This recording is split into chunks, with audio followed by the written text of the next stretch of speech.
Generate the graph of y equals 2 to the x, then use it to investigate the graphs of the following.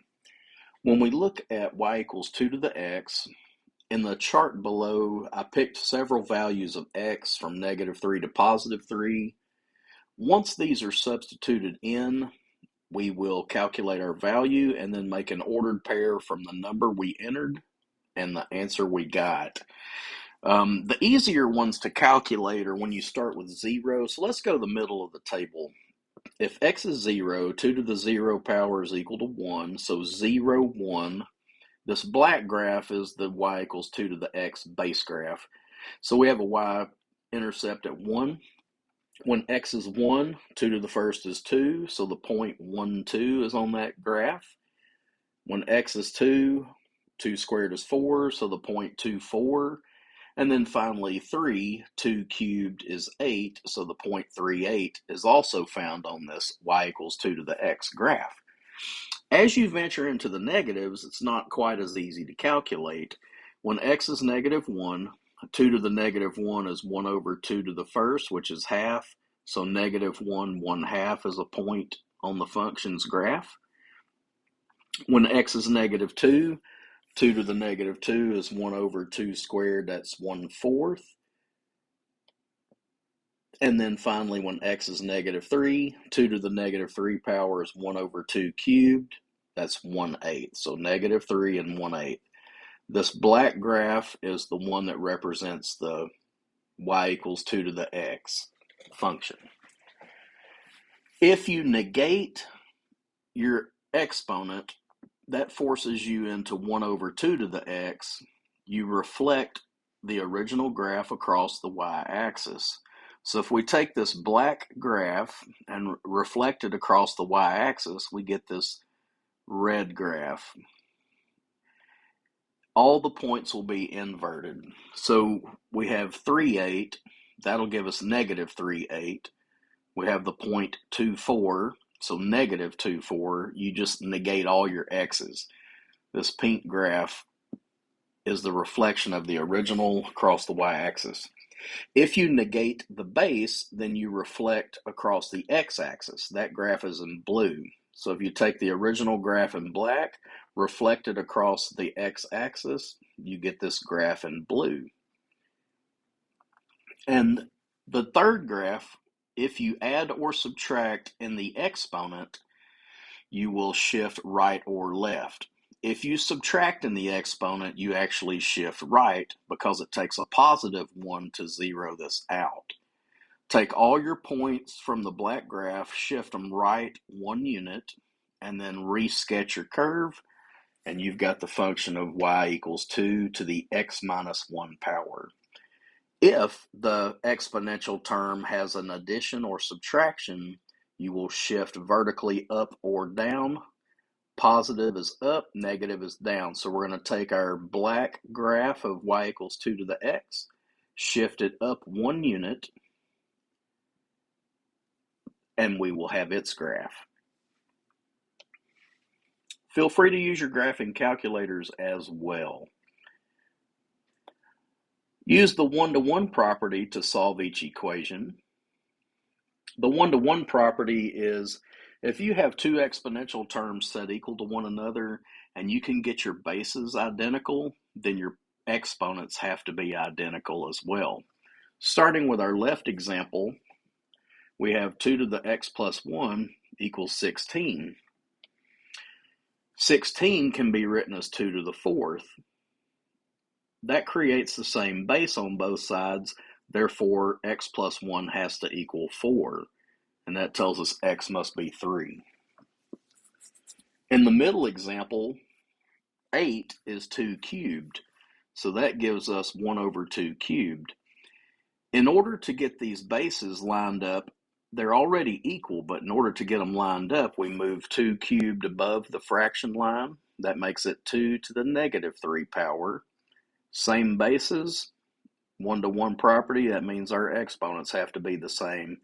X minus 1 has to equal -3. Add 1 to both sides, x equals -2. Finally, in our third example, 1/2 to the x can be written as 2 over 1. Take the reciprocal, negate your exponent. Because you've taken 2 across the fraction bar, its power changes sign. 128 is 2 to the 7th, and so negative x has to be 7. Therefore, x has to be negative 7.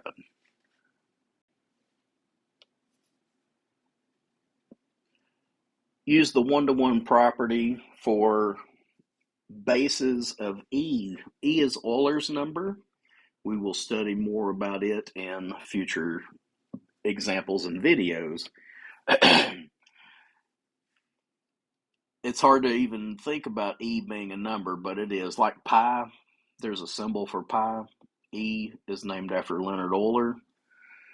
So we have E's on each side of the equation, therefore our exponents have to be equal. Starting with our first example, e to the 7x plus 4 is set equal to e to the 8. 7x plus 4 has to equal 8. Subtract 4 from both sides. Divide by 7. X equals 4/7. In the second example, e to the 2x minus 6 equals e squared. Set your exponents equal because your bases match. Add 6 to both sides. 2x equals 8. Divide by 2, and x equals 4.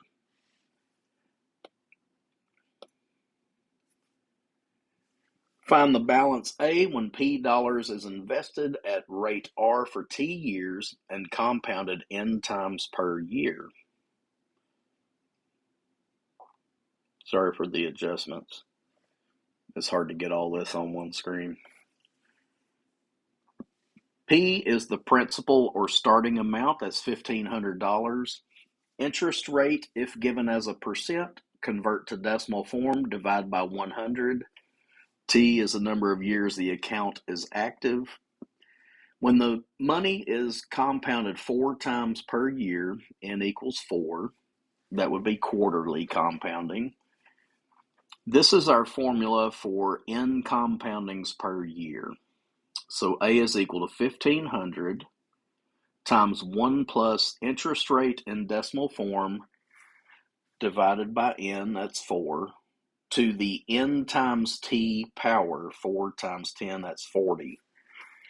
In class, when we were entering these in the calculator, I recommended that you go ahead and get this product of 40 when you enter. So you would do 1,500, open parentheses, 1 plus 0.07 divided by 4, close parentheses.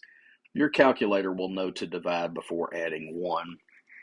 And then when you hit your exponent button, you either have to put 4 times 10 in parentheses or just type in 40. I recommend just typing in 40. We got $3,002.40.